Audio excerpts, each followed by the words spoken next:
I'm interested to know what you guys think, but this is something that Jason Anderson wrote when he finished up with one of his old trainers and made a few changes with his racing. I made this decision because I need a change of pace. I needed different tracks, different gym, different cycle routes. I felt in the recent year, when I can't even read my own writing, when it came to my program and daily routine, that I was just going through the motions some days with no passion or intensity. Like I was just waking up and going to work. I don't want that. I want to have pride in what I do. I want to be trying my butt off every day to improve, getting sketchy at the track, trying to find that extra little 1/10 of a second. Now, for those of you that are new to the channel, my name is Andrew Hammer, and I've helped hundreds of riders and racers from around the world get race fit and race ready. Now, there's three lessons or three learnings that I feel are here from Jason Anderson's change of pace, as well as his improvement in his Supercross results so far this year anyway. First thing I thought that was relevant to bring up with regards to burnout is there's two types of burnout. And it definitely sounds like Jason Anderson was burnt out, but I guess we'll never know. There's two types of burnout. There's physical burnout and there's mental burnout. Okay, and sometimes it's a combination of both. So physical burnout is where your body has been physically exhausted past the point that it's no longer recovering and it's continually breaking down.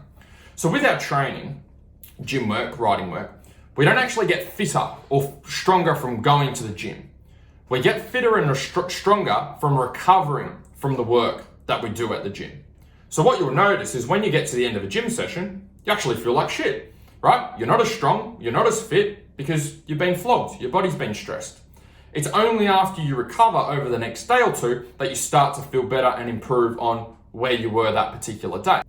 So physical burnout, okay, is from doing too much exercise too soon or under recovering. So how do you fix that and how do you correct that? The way that you correct that is by, number one, making sure you're getting enough calories in for your body to recover. If it hasn't got enough calories coming in and we're pushing the accelerator down and trying to train too much, what's going to happen is our body's not going to keep up and we're going to keep breaking our body down, breaking our body down until it hits rock bottom and it forces us to stop by getting sick and zapping all of our energy and making us feel tired all the time. Second area to improve or prevent physical burnout is making sure that you're sleeping enough. Sleep is one of the best recovery tools that we have for training. So if you're training very hard and pushing yourself and then you're only sleeping 5 hours every night, again, your body's going to dig itself into a hole and it's going to force you to take time off to recover to get back to where it needs to be. Third thing for that is rest. It's just taking time off training or at least reducing the intensity of your training and giving your body a chance to be able to recover and get back to 100%. How to overcome mental burnout. So this one's a little bit more common and can be linked to physical burnout. Mental burnout is where you have a depletion of motivation and drive really to do anything. So it's like you don't want to, everything becomes a chore, everything becomes hard work. That motivation and passion and creativity and excitement and enjoyment that you used to have has now disappeared. And so the reason that happens is our brain, much like our body, also needs a rest. And so what's happened is over the years, especially through social media and internet and no doubt YouTube, it's flooding our brains with a constant flow of information.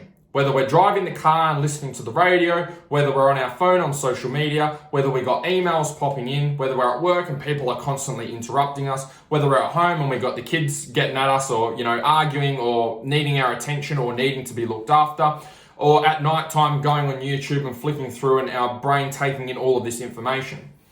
Much like your body, your brain also needs a rest from taking in information and doing work. Now, with training, people tend to take it a little bit easier and incorporate rest a little bit more and take rest days and recover and do the right things to help their body recharge. However, when it comes to our brains, a lot of people don't, and particularly riders. We've just got this constant bombardment of info 24/7, and it never gets shut off. And so our brain starts to get burnt out because it's always thinking, always processing, always talking, always something happening up here. Even if you're not doing anything physically to exert yourself, often if you've got mental burnout, you're just going to feel exhausted in general, even if you haven't really done anything. So how do we overcome this? We need to give your brain a break from that constant bombardment of information. And so there's a few strategies that I've got written down here that you can implement. You want to reduce incoming info at the end of the day, incoming information into here. And how do we do that?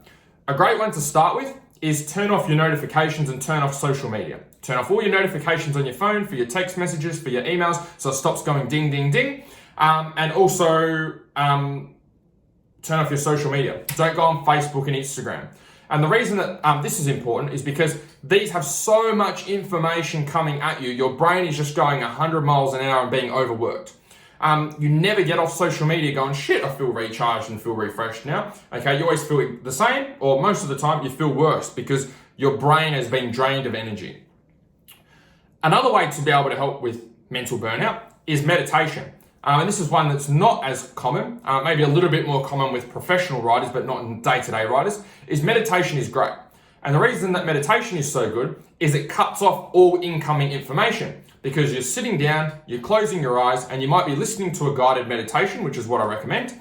And what that's helping to do is to alleviate a lot of the information that's coming in through your different senses. Okay, it's cutting off your vision. Your vision's not trying to process a whole heap of things coming at you. You're not touching things or feeling things and having all of that information or sensory information coming in. We're cutting all of that off. And when we can cut a lot of that sensory information off, that noise that's up here, we can start to focus on it and slowly start to reduce it. And the more you can reduce all of the information coming up here and all of that mental chatter that's happening, you'll find you start to be a lot calmer and a lot less anxious. When you're a lot calmer and you're a lot less anxious, you start to enjoy what's in front of you rather than looking at everything and feeling like you're overwhelmed all the time. And you probably are overwhelmed because you've got too much information coming in.